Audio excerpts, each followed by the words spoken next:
Oh Lord, pull up in that '04, pedal to the metal, says she wanna hit the floor more. Okay, the Atlanta Falcons. They're 6-8, and they're going like this. They just lost to the worst team in the National Football League, the Carolina Panthers in Carolina.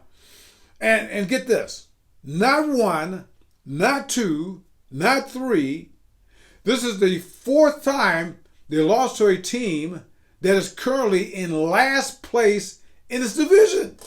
And get this, if those four teams end up in last place at the end of the season, it would be the first time in the pitiful history of the Atlanta Falcons since 1966. They've been around. It'd be the first time ever for even the Falcons that they've lost to four teams in the same season that finished last in their division. Oh, and get this. They play the Chicago Bears in a couple of weeks. The Bears, it's going to be freezing in Chicago, okay?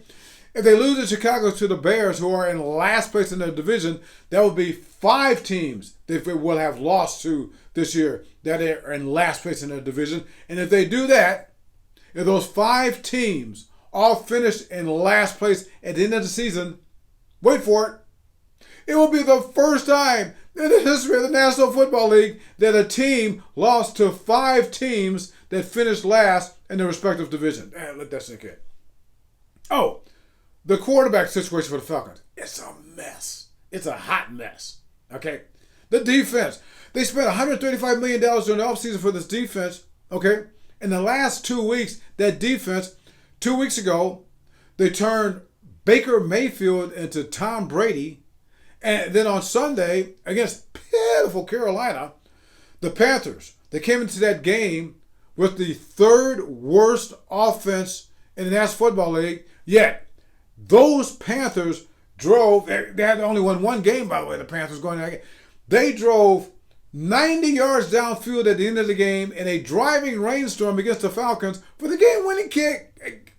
Oh, and then the other thing, nobody's going to the home games of the Falcons. I mean, the Falcons lead the National Football League in no-shows, essentially. Theoretically, in the percentage of actual people who go to games to the capacity of the stadium. They're dead last in the National Football League. This is not good.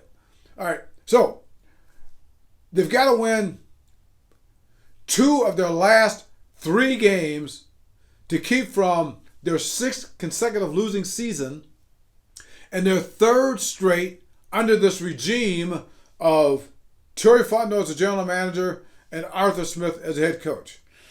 Good luck with that. Again, one Chicago, then they got to play Indianapolis, a very good Indianapolis team this coming Sunday. It's not going to be anybody there in Mercedes-Benz Stadium. Christmas Eve. And then the last game of the season, they play at New Orleans against the hated Saints. Good luck with trying to win that game there too. Now, before I continue, Atlanta Sports Unlimited. You want to subscribe to this. This is great. Great coverage of Atlanta sports teams. We're sponsored by Prize Picks. Right here. Put in that promotion code Atlanta Sports Unlimited ASU to win big time. 2 to 5 players you can pick. Go over or under. And my book, The Real Hank Aaron. You can get that. RealHankAaron.com. I'll sign that for you. Also, my other book, Red Brick Magic. Sean McVay, John Harbaugh, Miami University's Cradle of Coaches. I went to Miami, Ohio. These coaches are doing very well, respectively, with their teams. With Sean McVay with the LA Rams and John Harbaugh with the Baltimore Ravens. Now, here's it. I said 90% of the owners in the National Football League would fire their head coach in this situation and their general manager by the end of the week. But Arthur Smith looks like he's in the top 10% or the lower 10%, whichever you prefer. Okay?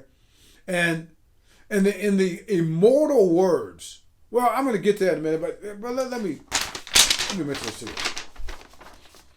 48 games. That's how many games Arthur Smith has coached. And he's 7th on the list of Falcons head coaches record-wise after 48 games. Number 1 is Mike Smith, 33 victories. Then Dan Quinn with 29. Then Dan Reeves with 26. Tied with Jim Moore in that category. Lehman Bennett is at 23. Jerry Glanville is at 21. And then Arthur Smith. Okay? But here's the thing. I mention this because those other 6 coaches ahead of Arthur Smith in victories at this point after 48 games, they all went to the playoffs. Okay?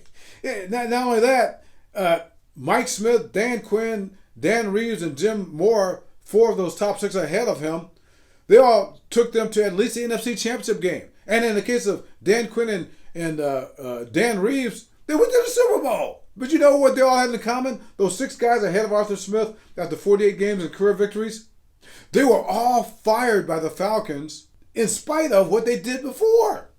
And this guy, current guy, Arthur Smith, has already had 2 consecutive losing seasons. He's headed for his 3rd, but he's still there.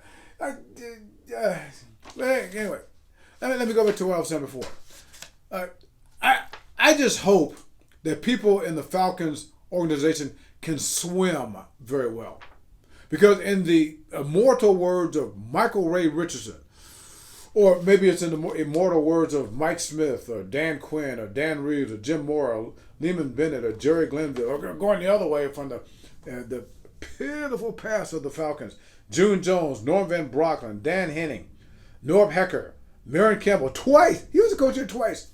Bobby Petrino. Remember Bobby Petrino? He couldn't stand the Falcons so bad. He didn't even last a year. He left in the middle of the night to go call hogs in the middle of the night in Arkansas. Right. In the immortal words of all these guys, and this is why I said I hope that the Falcons can swim. The ship be sinking. This is my falsetto, wicked potion with the slow pour. This is my addiction, make me wanna go for more. Pale